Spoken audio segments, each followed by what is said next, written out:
anaknya marah gara-gara gadget. Kita mau jawab dulu permasalahan yang nomor satu mengenai permasalahan mereka itu kenapa. Menurut kami ada 3 alasan kemungkinan hal tersebut dapat terjadi. Yang pertama adalah salah didik dari orang tua. Sebenarnya bukan salah didik, pastinya orang tua udah mendidik dengan baik. Tetapi kemungkinan besar anak ini terlalu dimanjakan sejak kecil, yang pada akhirnya mungkin dia minta sesuatu dari orang tuanya setiap hari, dikasih gitu ya. Dan lama-lama akhirnya dia jadi begitu. Pas akhirnya dia minta handphone dari orang tuanya, akhirnya dia mungkin orang tuanya ya ayo kita nggak cukup uang atau apa, jadi kita nggak bisa kasih. Dan akhirnya anak tersebut marah, mencoba perobotan dan sampai orang tua bahkan. Ya.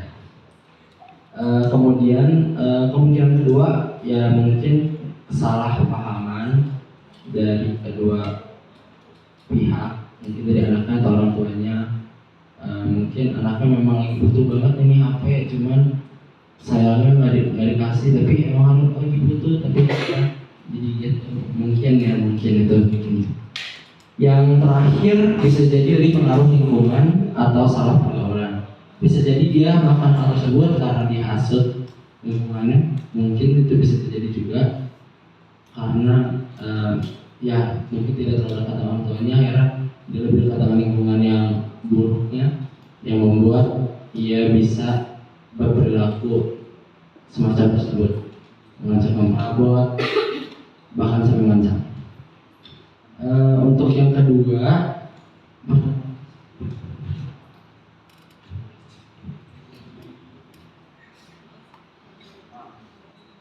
apa yang menyebabkan remaja sulit berkomunikasi dengan orang tuanya?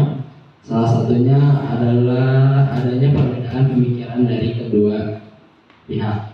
Seperti yang tadi disebutkan Pak Ardi sama Matthew, itu mungkin dari age gap yang beda di generasi, dan akhirnya pemikirannya itu beda, dan akhirnya ya nggak nyambung, terus akhirnya diperdebat dan lain-lain ya. Kemudian bisa jadi dari faktor kesibukan. Orang tuanya sibuk kerja pulang malam, anaknya sibuk sekolah, ada kelas ini terus nanti ada ekskul dan lain-lain, akhirnya jarang ketemu dan akhirnya komunikasinya ada gap dan berjarak, nggak terlalu harmonis mungkin. Ya itulah ya. Yang ketiga dari kelompok kami adalah terkadang orang tua tidak mau mendengarkan keluhan dari anak-anaknya.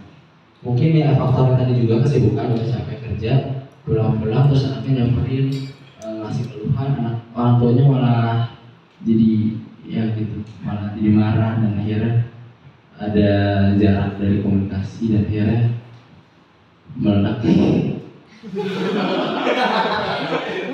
Maksudnya meledak emosinya ya. Oke. Kemudian yang ketiga,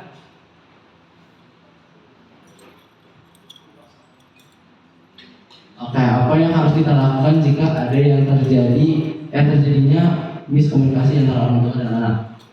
Yang pertama, kita harus mengetahui dulu pola pikir dari orang tua. Pastinya kan beda pola pikir dari gara-gara age gap itu. Kita sebagai remaja kita harus tahu kenapa orang tua mikir kayak gitu, agar mungkin kita bisa lebih mengerti dan akhirnya bisa membicarakan lebih baik lagi. Kemudian yang kedua, kontrol emosi. Terkadang kita sulit mengontrol emosi ketika kita ngomong sama orang tua, dan akhirnya jadi malah bukan itu solusi, dan akhirnya malah marah-marah berdua gitu. Ya, jadi hal itu juga kita perlu lakukan, kontrol emosi dalam membuka ruang komunikasi. Kemudian cari kondisi yang pas atau waktu yang tepat untuk berbicara dengan orang tua. Ya kayak tadi habis pulang dari kerja udah sampai, terus itu tiba-tiba samperin, kan mungkin moodnya nggak bagus dan akhirnya malah marah-marah lagi dan lain-lain. Jadi kita harus cari waktu yang pas, mungkin mereka lagi nyantai, habis lagi istirahat dan lain-lain.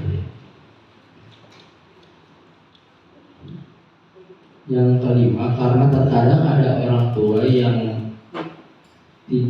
bukan tidak mendengarkan, lebih suka memotong pembicaraan, jadi anaknya habis ngomong baru kayak sepotong gitu, tiba-tiba orang tuanya baru langsung kayak ngotong, saya malah jadi marah-marah dan lain-lain. Mungkin kita bisa juga minta orang tuanya dengerin dulu apa maksud kita gitu, kita ngomong apa sih, ya mama dengerin dulu gitu, dan akhirnya mungkin itu dapat membuka komunikasi yang lebih baik.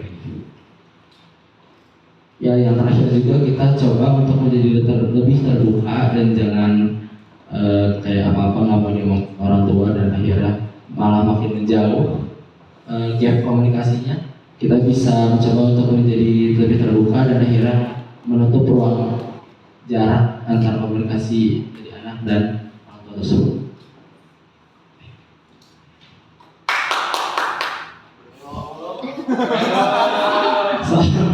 Nomor 4, pertanyaannya adalah apakah sudut pandang orang tua selalu benar? Dari kelompok kami menjawab ya tidak selalu benar, karena terkadang itu sebenarnya lebih perbedaan pemikiran orang tua dan anaknya.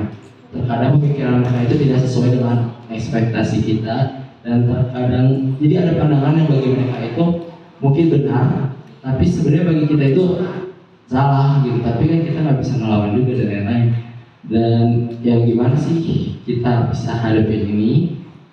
Salah satunya adalah dengan membuka ruang komunikasi seperti tadi, tidak juga dengan mengontrol emosi dan membuka ruang komunikasi tersebut,